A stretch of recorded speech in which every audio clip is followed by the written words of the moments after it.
The 936th edition of the MMA Gambling Podcast on the Sports Gambling Podcast Network is brought to you by Underdog.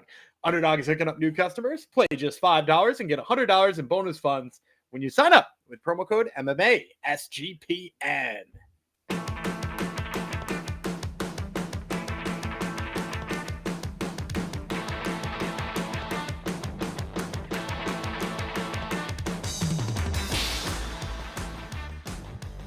Heidi ho, DeGenerinos. Welcome to episode 936 of the MMA Gambling Podcast on the Sports Gambling Podcast Network, dedicated to a new buddy of mine on Instagram, Jonathan. He sent me a whole bunch of screenshots on that would have been Tuesday night because he had a whole bunch of plays on Contender Series thanks to our man Gumby, and he hit them all. They're all like combinations of parlays of Gumby's plays, and yeah, he made it big. So shout out to Jonathan in Miami, who runs marathons and listens to us, I guess, when he trains. So there you go. He listens to every show. So I think we should have longer shows because you have to train long runs for marathons. Well, I mean, we give him 5 a week. You know, that's true. I was thinking that. That gives him 2.5 hours. Now, I don't know how good 3 hours a week are. Yeah.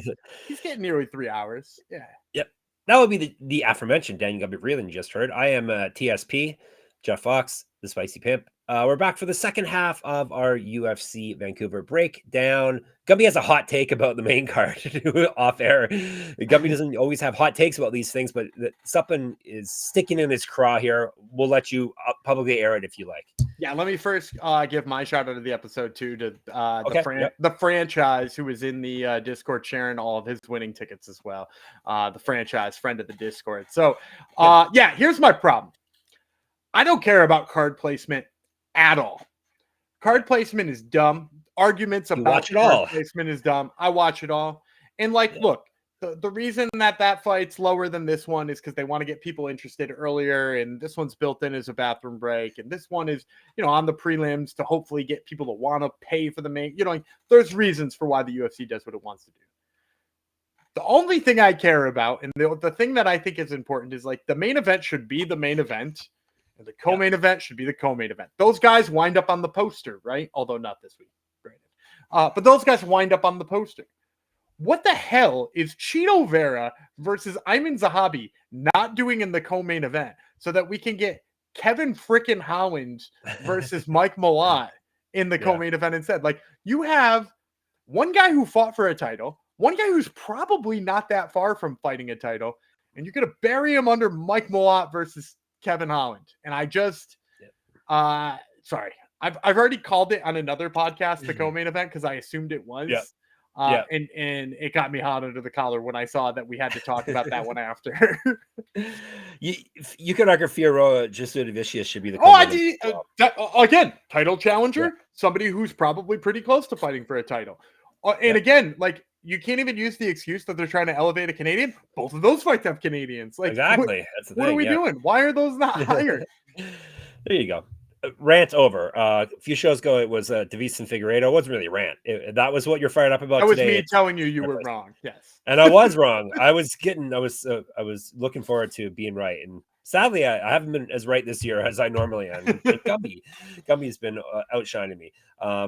I know something that we didn't do last episode. Do you want to give a quick power rankings like you did in our Discord of your favorite fighters coming off Contender Series? I gave a quick one, and then I went back and looked, and I'm not as confident in them. So we might have to save that for regional episodes this week. There are lots of people I'm excited about, but I want to I'm excited about Curtis Campbell. I really like that guy, both for how weird he is and how exciting he is. Michael Oliveira looked great. He looks like one of those guys who downloads information and then hurts you. Right. Which I'm big on those kind of fighters. So those are guys who I'm particularly hyped on. I've said long ago that I'm a big Larry and Douglas guy. I don't know where the ceiling is on that guy, but he's going to be fun as hell too. So those are maybe 3 that I'm looking forward to seeing their first booking the most. And everybody should get in the Discord and you can read it yourself. Our man Jong gave his rankings as well. So sportsgamblingpodcast.com/Discord. All right, let's get into this here card. Before that, reminder, the NHL is back and so is the Hockey Gambling Podcast. Join Ryan and Joel. Sometimes they have a friend from the Discord, Archer, filling in as well for the days that Joel burns himself as they break down the biggest games, storylines, awards, and best bets throughout the season. Let it slide. Hockey Gambling Podcast. All right. UFC Fight Night, De Ridder versus Allen, Vancouver, British Columbia, Canada. That is where the aforementioned Joel is from. October the 18th. This Saturday night, Rogers Arena, where the Vancouver Canucks play. So 4 p.m. were the prelims, 7 p.m. start time for the main card, ESPN Plus. And we're kicking things off the 6-fight main card with a Canadian, go figure. Kyle Nelson versus Matt Frevola, Canada versus the United States of America. And they are fighting at 155. Nelson is the monster, 16-6-1, 6 knockouts, 4 submissions. He's been knocked out 3 times, submitted once, 4-5-1 in the UFC, 3-4, and he's gone 3-3-1 over his last 7. He got TKO'd in his last bout. That was back in September 2024. He used to fight at 145, missed weight at that weight class, so now he's up a weight class. Regional champ, 2012 Pro MMA debut. 2 inches taller than Frevola. He's more active landing strikes than Frevola. He's been outstruck by 1.21 strikes per minute. He's at plus 102. The steamroller Frevola, 11-5-1, 4 knockouts, 3 submissions. He's been knocked out 4 times. 5-5-1 in the UFC. He's lost 2 straight, both via knockout. Before that, he won 3 straight, and he's gone 3-4 over his last 7. He's not fought since September 2024. He's not won since May 2023. 1-0 Contender Series, 1-0 World Series of Fighting. 2014 Pro MMA debut. He's been outstruck in the UFC by 0.32 strikes per minute. Better grappling stats than Nelson, minus 110. Give me the dog. I'll go with Nelson, not just because he's from my hometown for the first 6 months of my life. Stony Creek is where he fights out of. Not just because he's fighting in Canada, but Frevola, he got knocked out heavy in his past 2 fights. I know he's taken over a year off, but guy who's got a few miles on the old odometer already. He knocked out that badly. Definitely don't want to take him as a favorite. Nelson can crack too. Before his last loss, he won via TKO in this fight before that. He's pretty well-rounded as well. So I think Nelson's a nice little dog play here. He was a bigger dog earlier, but money's coming in on him. But I'll still take him at plus 102. Yeah, I'm going to take Nelson too. I think the KO power is a big piece of this one for me. Mm-hmm. And it's not like, Frevola has never hit a KO either, but his recent wins are not as good as what we're seeing from Nelson. Obviously Nelson lost to Steve Garcia, but look, that dude's main eventing in a couple of weeks, Steve Garcia on a hell of a run, and it seems to be knocking out anybody with a pulse. So, I'm not really holding that one against them. Whereas that Ferris Zaim knockout was real gnarly for him. And it's not new either, right? He's been knocked out in 3 of his last 6 fights. He's 3-3 in his last 6 fights, and all 3 losses are KOs, and he's only been knocked out 4 times in his career. So what does that tell you in terms of the damage he's taking? Now, granted, I'm really glad he took the time off, and maybe he did that intentionally, but Kyle Nelson hits kind of damn hard, and I don't really see Frevola getting to the wrestling game. He's been doing it less and less in his career anyway. I remember when he first started out, you kind of had to worry about his wrestling all the time, and then I think he found the button a couple of times and fell in love with his hands. And you know how fighters kind of get when they're older; they embrace the grind less. I think he's probably unlikely to go to it, and even if he does, I think the size of Nelson. I know it says that they got the same reach and almost the same height, but man, do they not look similar. Nelson always strikes me as a real big dude for this weight class. So I'm going to go Kyle Nelson here. I think he gets his hands going. Excellent. I wasn't sure if you were going to agree or not. I love Frevola, but yeah, that's the thing. You outlined it perfectly. The chin, it's a real concern. These were TKOs for sure. These were heavy knockouts. It was a kick from Benoit Saint Denis, right? Yeah. That wasn't a good one either. No, it was not. All right, we're on the same page there. Let's move down a couple weight classes. We're going to men's bantamweight now. Cody Gibson, United States. Aoriqileng, I think is what they call him on the telecast. Aoriqileng. He's from China. 3 5-minute rounds, 135. He's the Mongolian. We get a lot of crap for our pronunciation, and look at you go. He's the Mongolian murderer. We haven't figured out if he murders Mongolians or if he's from Mongolia and he murders people, but that's the nickname. 25-12 with 1 no contest, because every fighter that comes out of China has pretty much a record like that. They fight a lot on the regional scene. 7 knockouts, 2 submissions. He's been knocked out once, submitted 3 times. 3-4 with 1 no contest in the UFC. 1-1 with 1 no contest over 3. His last 3. 3-2 with 1 no contest over his last 6. He last lost a fight September 2024. He lost his last fight, and that was September 2024. He's not won since October 2023. He's a regional champ. He's fight at 125 and 145. 2015 pro MMA debut, 6 years younger than Gibson, more active landing strikes than Gibson.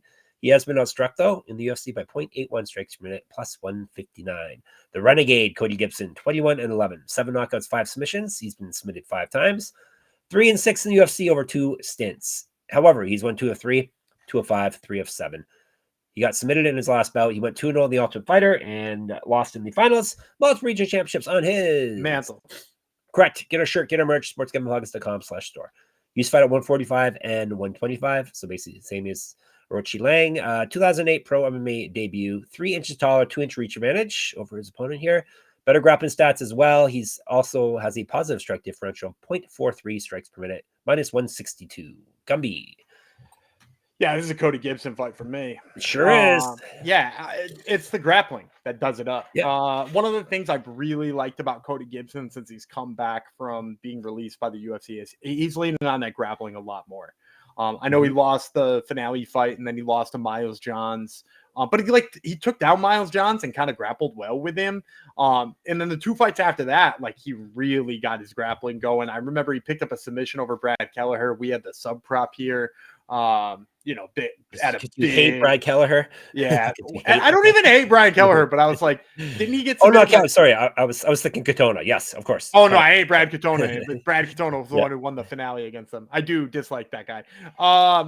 No, but his grappling game has really gotten going, and even in the last fight, I mean, he fought Damon Blackshear, who we seem to be talking about a weird amount on this episode.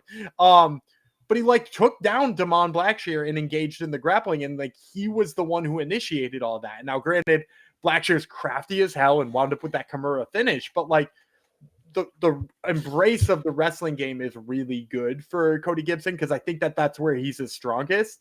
And then when you watch Aoriqileng, go back any amount of fights and he's gotten taken down an exorbitant amount of times by a guy who probably shouldn't take him down that many times.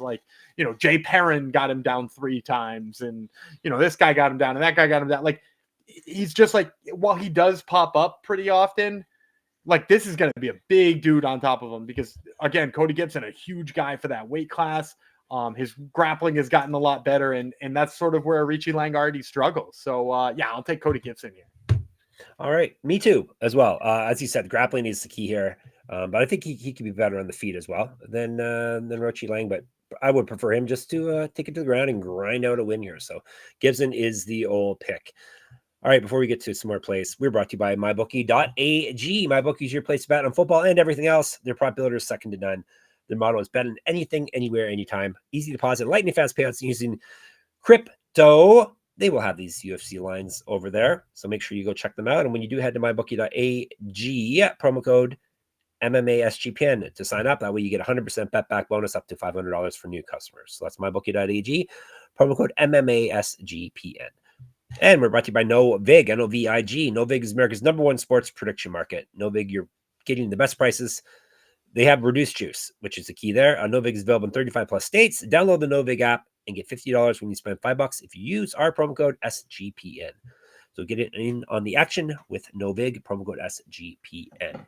All right, we are linking up on our place. Let's see what we do with this next fight. The aforementioned Manon Fiorot from France, the aforementioned Jasmine Jasudavicius from Canada. They're fighting at women's flyweight, 3 5-minute rounds. Let's break it down. Pretty solid fight card if this is your 4th from the top, even though, as we said, we were quibbling about the order, but still pretty solid main card here. All right.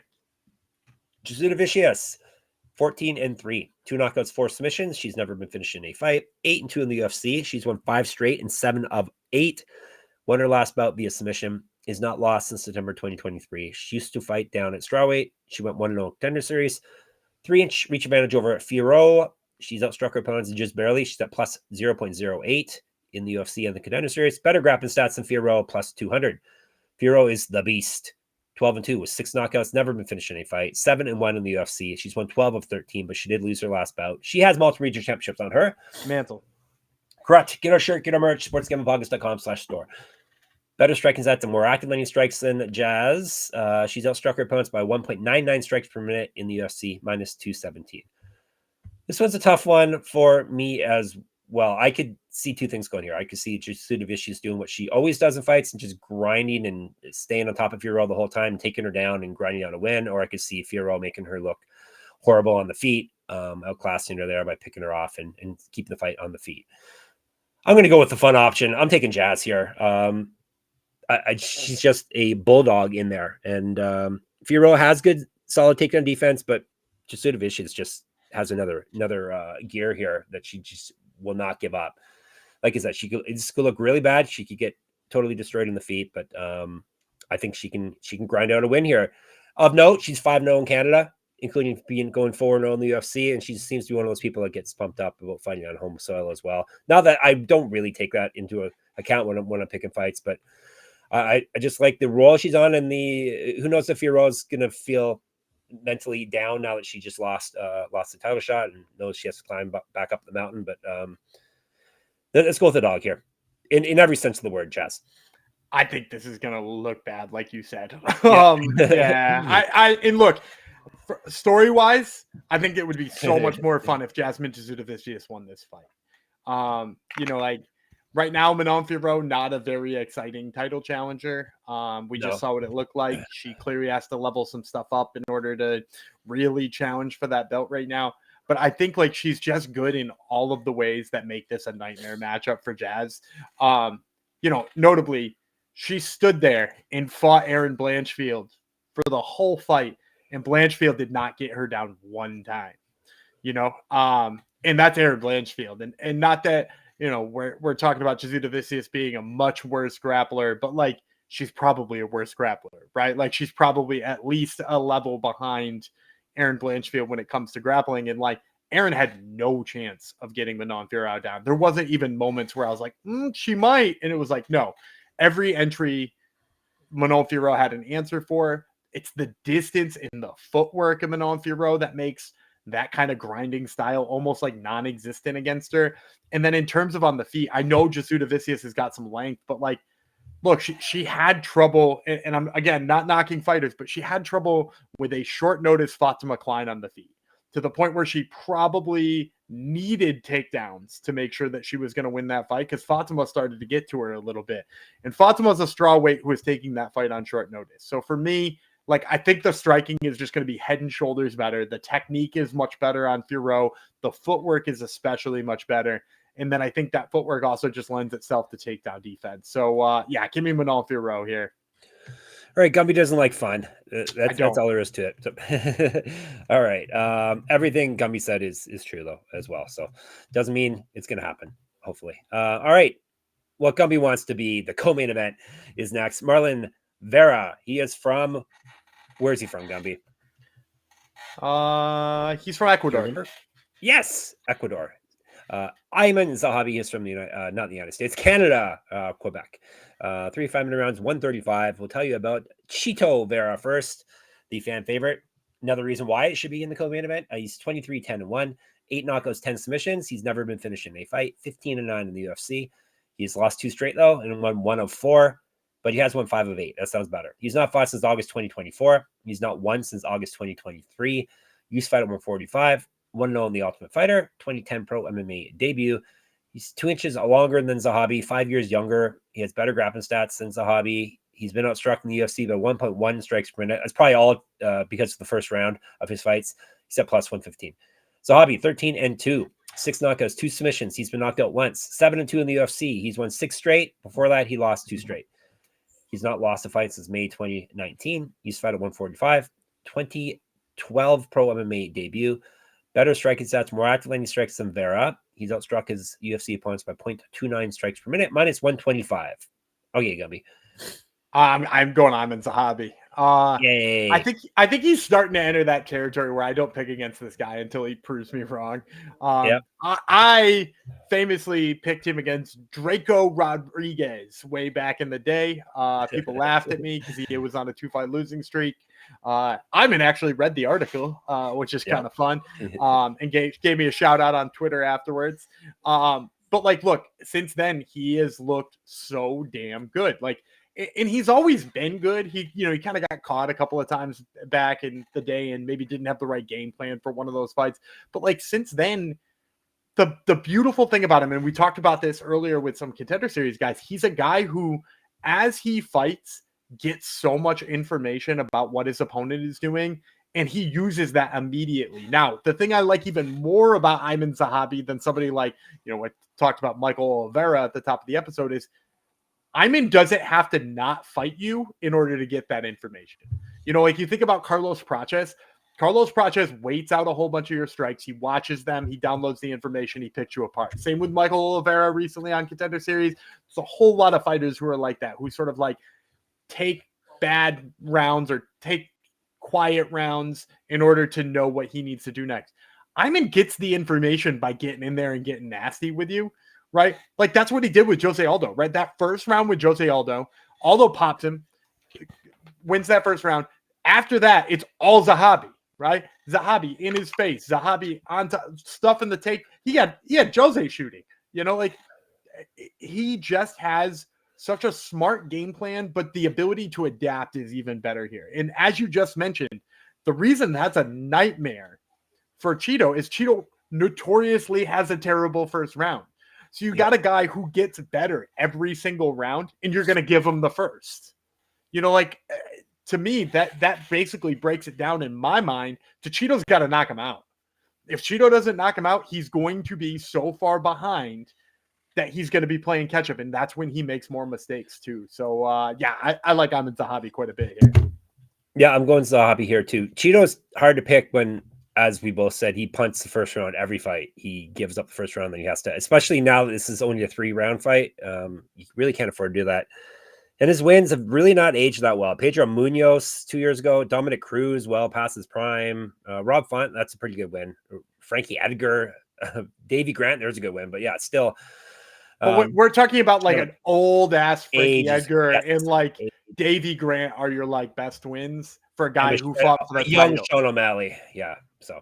Well, and that fight was kind of fluky too, right? It was. Yep. And like I'm not like a Sean O'Malley apologist here. I'm not pretending his record is still undefeated, but like it was a janky fight, right? Like it was weird as hell. Yep.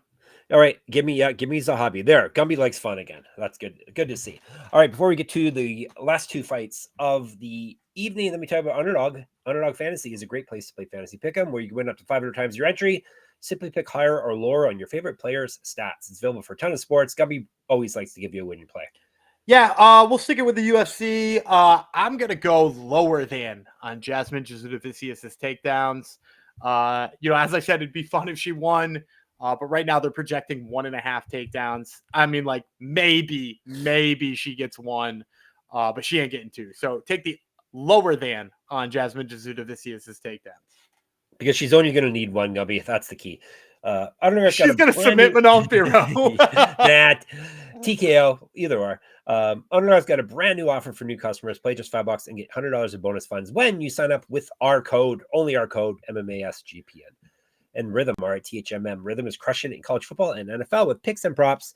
Rhythm is also giving away weekly cash prizes just for tracking your bets in the app. Track 5 bets of the same type from any model you build, and you can win $1,000. Gumby's going to help you, give you a play to track right now, probably. Oh, I can't believe I'm going to say this. I'm going to take the Giants getting 7.5 against Denver. On one hand, Scattaboo and Dart are like wildly fun to watch, even as a Cowboy fan who hates the Giants. Like those dudes seemingly gotten that team playing in at least an exciting way. And then you have the Broncos coming over from London. They're going to have a little bit of a hangover there. Looked terrible against the Jets, and now they've got to cover 7.5. I don't think they cover 7.5 or even close to it. Give me the Giants. All right, Giants fan Gumby says take the Giants. Use our promo code SGPN25 when you download the Rhythm app for 25% off your first month. Download Rhythm, RITHMM, and use promo code SGPN25. All right, the co-main event, but not really, Gumby. Kevin Holland, United States. Mike Malott, Canada. 3 5-minute rounds, 170. Tell you about Trailblazer Holland first. 28-14 with 1 no contest. 14 knockouts, 9 submissions. He's been knocked out twice, submitted 4 times. 15-11 with 1 no contest in the UFC. He's won 2 of 3, 3 of 8. He did lose his last fight. Used to fight up at middleweight. 1 no Contender Series, 1 no in Bellator. RIP. Multiple region championships on his mantle. Correct. Get a shirt, get a merch, sportsgamblingpockets.com/store. He's missed weight before at welterweight, where this fight will be. A 2015 pro MMA debut. 2-1 as a pro kickboxer. 2 inches taller than Malott. 8-inch reach advantage. He's more active landing strikes than Malott. He has a positive strike differential of 1.08. He's at plus 103. Proper Mike Malott. 12-2-1, 5 knockouts, 6 submissions. He's been knocked out twice. 5-1 in the UFC. He's won 2 straight and 8 of 9. His last bout, he won via knockout. 1-0 Contender Series, regional champ. He's fought at 145 and 155. Missed weight before at featherweight. Not surprisingly, he's up at welterweight now. He got a draw in Bellator. His one Bellator fight, RIP.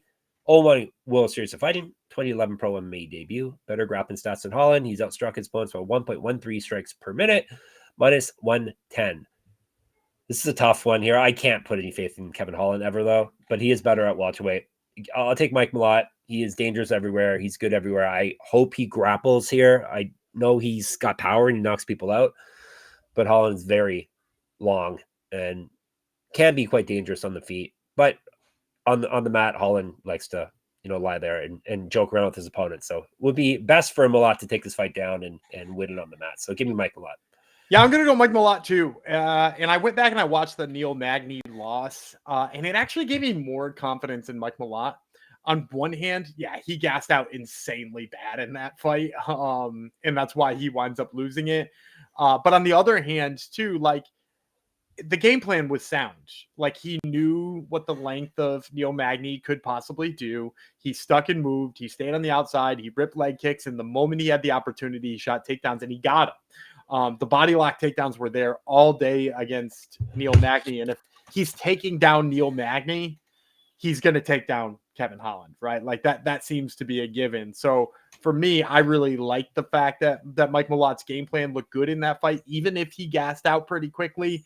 To your point, I hope he doesn't strike with Kevin Holland very long. I think that's a recipe for disaster, or, could be one of those situations where he strikes for just a touch too long and then he decides to start shooting and it's like a little bit too little too late.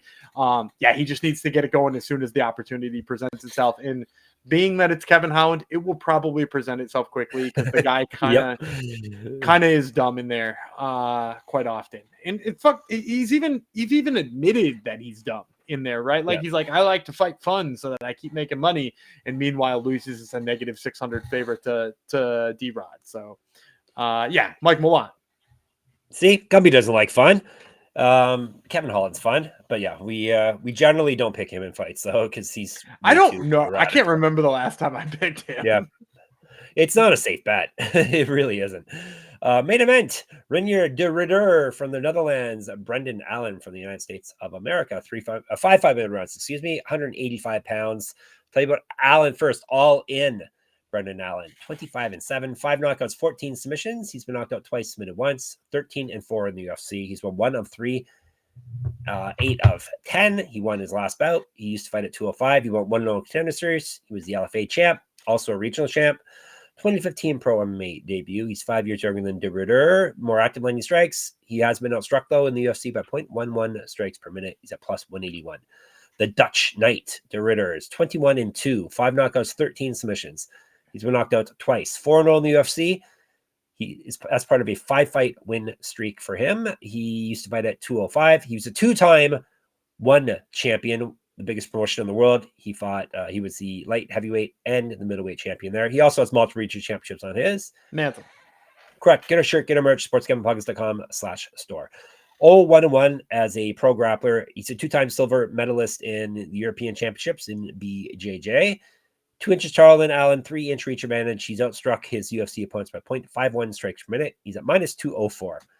Allen's technically taking this in short notice, but it's been over a month, so I've not included it as a official short notice fight. And Gumby gets to make his pick first here. Yeah, and Reinier de Ridder all day, right? Like, he's sort of already shown what happens when a guy wants to bring a grappling heavy game to him, right? Like, I mean, like, is Brendan Allen not just super Gerald Meerschaert, right? Like, it's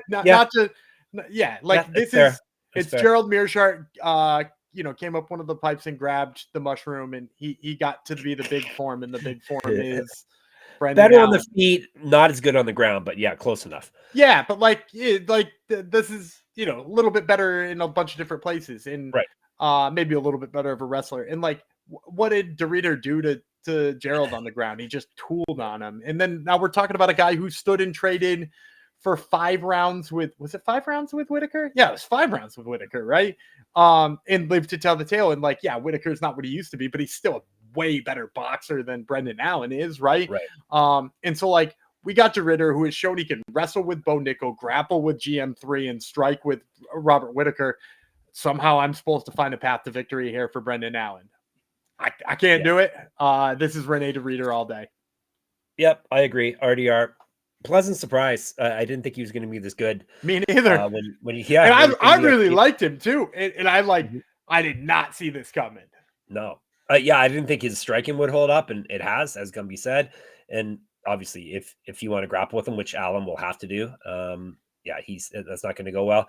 You're not going to beat DeRitter unless you got serious power and can knock him out at this point, I think. Or if you could just manhandle him wrestling wise. Yeah, but who? Chimaev, I guess, could. Chimaev. Who else? Chimaev. Exactly. The champ, sadly. But yeah, Allen's not the guy that's gonna knock him out. So yeah, DeRitter is the pick. RDR. Too bad we don't get the fluffy DeRitter fight, but yeah, that would have been so much more fun. Because maybe Fluffy out wrestles him too, is the thing. Yeah. It's like it would have been such a good fight. Yep. Oh, well, we can't have nice things in MMA. All right, recap. DeRitter, Malott, Zahabi. He has Fiorot. I have Jasudavicius because I like fun. Both have Gibson. We both have Nelson. All right, we are going to give you some fancy plays. Don't you click off yet.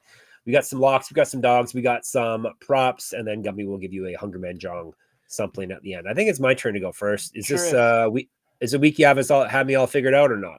Yeah, you're going to take Reinier DeRitter. No, I'm not. That's too big. I'm gonna take the Renegade. Cody Gibson is my lock of the week, minus 162. Okay. I'm gonna take Reinier DeRitter. Right. Yeah, I just think everything I outlined there. I can't draw a path to victory, and I'm still getting, barely 2-1 money. Yeah, like that's a good lock.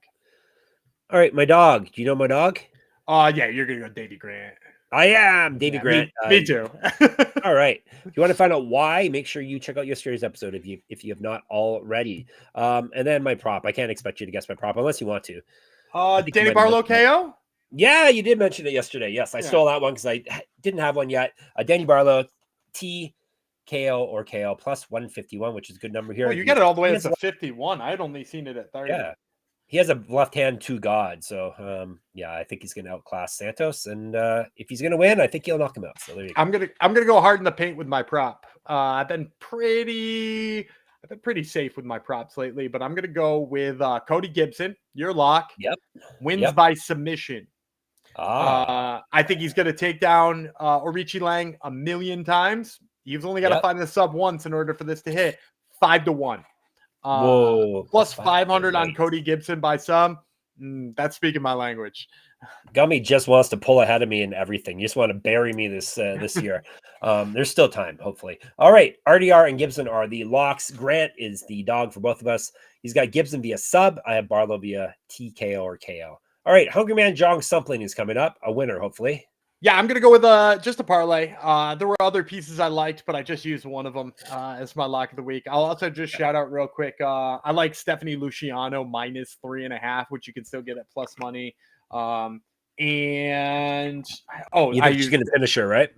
I think she's going to finish her, but even if she doesn't finish her, she's going to be so far ahead on those cards. Then you mentioned the Danny Barlow knockout, but that was another one I had considered. The two I'm actually going to take, I'm going to start with Monster Nelson, Kyle Nelson. We just talked about how Matt Frevola's chin is kind of shot, and you can get the Kyle Nelson KO line right now at plus 210, which I thought was kind of crazy. Yeah, so I'm going to roll that. I'm going to roll that in a parlay, and I'm going to roll it in a parlay with our opening fight of the night, Melissa Croden. 100% finishing rate, which is pretty damn good. I don't think the fighter she's fighting is very good, and yet her inside the distance. I'm not even going to get special. I'm not even going to say KO. I'm not going to say sub. Right. I'm going to say inside the distance. Her inside the distance prop right now is plus 275. Nice. So you can get her sub and you can get her KO. Roll it together. Plus 275. So if we put those two in the same parlay ticket, we're going to get plus 1030 or 1063 rather. Ooh-wee. All right. Nelson knockout, Croden inside the distance. You are all set. All right. We'll be in the Discord chatting it up.